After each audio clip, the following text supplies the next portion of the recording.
या देवी सर्वभूतेषु मातृरूपेण संस्थिता नमस्तस्यै नमस्तस्यै नमस्तस्यै नमो नमः। जय माता दी। दोस्तों, आप सभी का स्वागत है मेरे यूट्यूब चैनल पे। और जैसा कि मैंने आपको लास्ट वीडियो में बताया था कि मेरा कूलर ख़राब हो गया था, तो ये देखिए पापा भी आए और पापा अपने साथ इलेक्ट्रिशियन को भी लेकर आए, जो उनके भी कूलर और जो भी बिजली का सामान होता है वो ठीक करते हैं। और ये देखिए साथ में आई है मेरी छोटी सी प्यारी सी नीस यानी कि भतीजी। बहुत शैतान है और वो छुप रही थी देखिए कैमरे में आने से, बट अभी आएगी थोड़ी देर बाद और कैमरे में आपको एक पोयम भी सुनाएगी। तो यहाँ पर देखिए दोस्तों, मुझे बहुत अच्छा लगा जब पापा आए इतनी दूर से, इतनी धूप में, सिर्फ मेरा कूलर ठीक करवाने के लिए कि नहीं बेटा मैं तेरा कूलर ठीक करवा के ही रहूँगा। तो वो अपने साथ ये इन भैया को भी लेकर आए और रियल में इन भैया ने बहुत अच्छा काम किया। और ना चोटी कौन बना रहा है बेटा? आप क्यों नहीं बनाते हो चोटी ऐसी? कितनी छोटी हो? कितनी?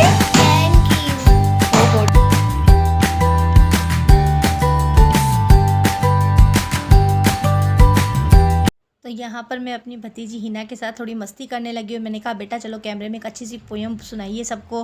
तो उसने बोला वही वाली सुनाऊँ क्या, वो जो मुझे किसी ने सोने ही नहीं दिया। मैंने कहा हाँ बिल्कुल वही वाली पोयम सुनाओ।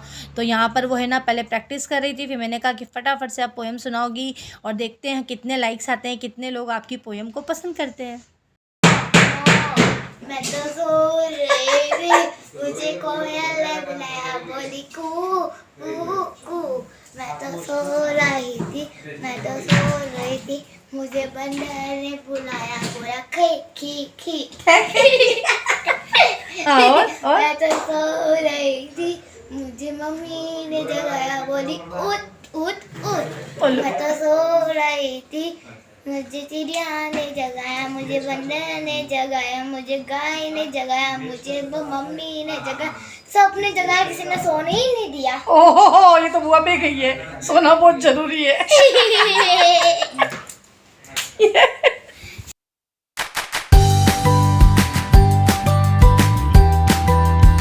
मेरे दोनों ही कूलर ठीक हो गए। अगर पापा इन भैया को नहीं लेकर आते तो शायद मेरा कूलर नहीं ठीक होता, क्योंकि एक कूलर मेरा है ना लोकल था और एक कंपनी वाला था। तो कंपनी वाला कूलर ये भैया ही खोल सकते थे, और जो यहाँ के दोनों लोकल इलेक्ट्रिशियन आए थे वो तो बिल्कुल भी हाँ मतलब कूलर को देख कर ही चले गए। और वो क्या खोल कर चले गए थे ना कूलर को, और उन्होंने बिल्कुल हाथ खड़े कर दिए। इस वजह से मैं बहुत दुखी हो गई थी और मुझे रोना आ गया था कि अब ये कूलर कौन ठीक करेगा। बट पापा ने कहा तू चिंता मत कर, मैं ठीक कर दूंगा। और जब कूलर की पंखी ख़राब हुई थी ना, तो वो चलते चलते देखिए यहाँ पर ये जो छेद दिख रहा है ना आपको, यहाँ पर इसका एक होल हो गया था। तो पापा ने कहा मैं है ना चिपकाने का वो भी लेकर आया हूँ फेविक्विक, तो मैं इसको भी चिपका देता हूँ। फिर मैंने पापा से कहा पापा अगर आप ये लेकर आए हो ना तो मेरा ट्राइपॉड भी ठीक कर दो। तो यहाँ पर मैं अपने बेटे से भी ट्राइपॉड मंगाऊंगी, क्योंकि मेरा कितनी बार जब मैं कैमरे सेट करती हूँ ना ट्राइपॉड पे तो मेरा कैमरा नीचे गिर जाता है। तो फिर पापा ने कहा नहीं नहीं मैं वो भी ठीक कर दूंगा। तो पापा ने मेरा ट्राइपॉड भी ठीक कर दिया।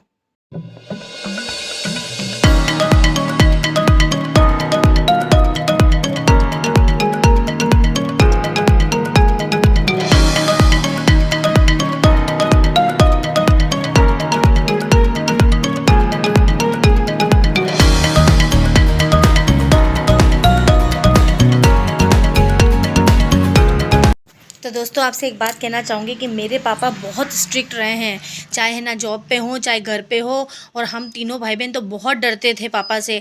और पापा का मतलब हर काम नीट एंड क्लीन होना चाहिए, और वैसा का वैसा मैं भी है ना पापा को ही फॉलो करती हूँ। मेरी भी कुछ आते पापा जैसी ही है, मुझे भी सब काम नीट एंड क्लीन एकदम परफेक्शन के साथ चाहिए। तो बच्चे है ना थोड़ा थोड़ा कभी कभी मुझे मुझसे नाराज़ हो जाते हैं, कहते हैं मम्मी आप बहुत स्ट्रिक्ट हो, बिल्कुल नाना जी की जैसे। तो एक बात कहूँ, घर में एक जने को स्ट्रिक्ट होना बहुत ज़रूरी है। मम्मी हमारी इतनी स्ट्रिक्ट नहीं थी बट पापा थे, और मेरे यहाँ पे हस्बैंड इतने स्ट्रिक्ट नहीं है तो मैं हूँ इसी। और पता है स्ट्रिक्टनेस रहने से क्या घर घर बना रहता है।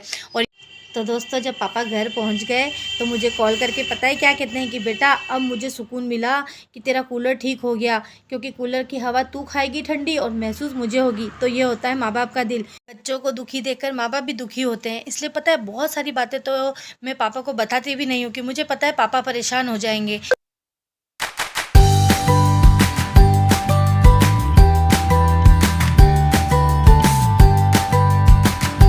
तो दोस्तों ये जो क्लिपिंग आप देख रहे हैं ये हनुमान जयंती की शाम की है, और अब मैं तैयारी कर रही हूँ सत्यनारायण भगवान की कथा की। तो पास में ही है ना एक बहुत हमारे पेड़ लगे हुए हैं, वहाँ पे फूल हैं। तो मैं फटाफट अपने बेटे के साथ गई और थोड़े से फूल तोड़कर लेकर आ गई।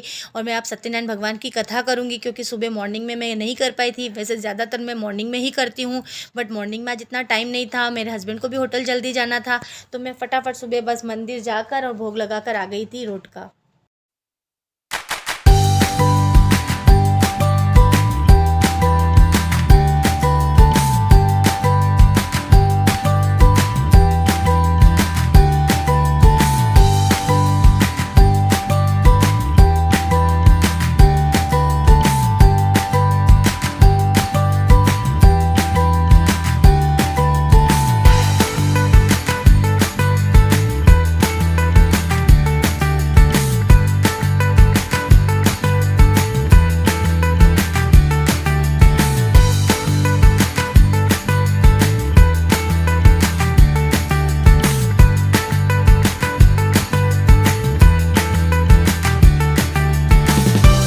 घर पर आकर मैंने फटाफट से है ना पूजा की तैयारी की। कान्हा जी को नहलाया, उनको तैयार किया, उनको नए वस्त्र पहनाए। और उसके बाद क्योंकि मैं जो फूल लाई थी वो भी मैंने जमा दिए थे, कसार में बना कर गई थी जो सत्यनारायण भगवान के भोग लगता है। और क्योंकि मैंने बजरंगबली को रोट का भोग तो मंदिर में लगा दिया था, तो यहाँ मैंने सिर्फ गुड़ और चने का ही भोग लगाया है।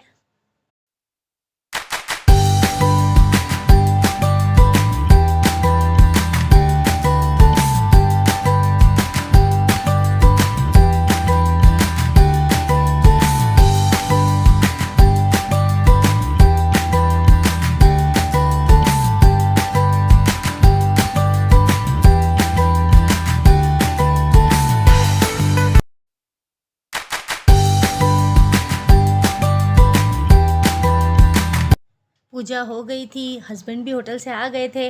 तो अब मैं अपने दोनों बच्चों को साथ लेकर हम आए हैं यहाँ पर रंगीला हनुमान जी दर्शन करने के लिए। यहाँ पर देखिए, क्योंकि बर्थडे होता है तो कितना अच्छा डेकोरेशन हम अपने घर में भी करते हैं। तो यहाँ पर आज बजरंगबली का बर्थडे है, तो बहुत सुंदर मंदिर सजा था। वहाँ पर भी ना बैलून से सजाया गया था। तो यहाँ पर क्योंकि मैं बिटिया को सुबह मॉर्निंग में नहीं ला पाई थी, तो इसलिए शाम को हम लेकर आए। हम दोनों ने स्कूटी ले ली थी कि चलो दोनों हम धीरे धीरे साथ साथ चलेंगे, क्योंकि हस्बैंड ने कहा मैं 2 चक्कर कर लेता हूँ, पर मैंने कहा नहीं नहीं, मैं धीरे धीरे चलाऊंगी और अपन साथ ही चलते हैं चारों।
तो दोस्तों, आप सब भी रंगीला हनुमान जी के दर्शन कर लीजिए और बजरंगबली हम सबकी रक्षा करें।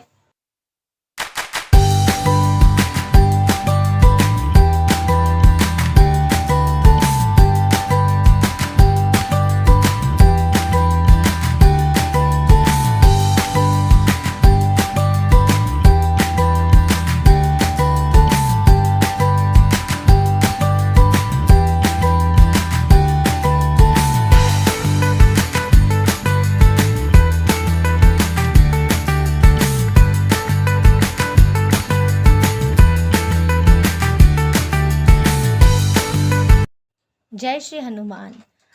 तो मेरे प्यारे दोस्तों, आप सभी को मेरी आज की ये वीडियो कैसी लगी कमेंट करके ज़रूर बताइएगा। और दोस्तों, आपने अभी तक मेरे चैनल को सब्सक्राइब नहीं किया है तो सब्सक्राइब कीजिएगा, लाइक कीजिएगा और शेयर कीजिएगा। और वीडियो के साथ इसी तरह बने रहिएगा और अपने परिवार का ध्यान रखिएगा दोस्तों। Bye, take care.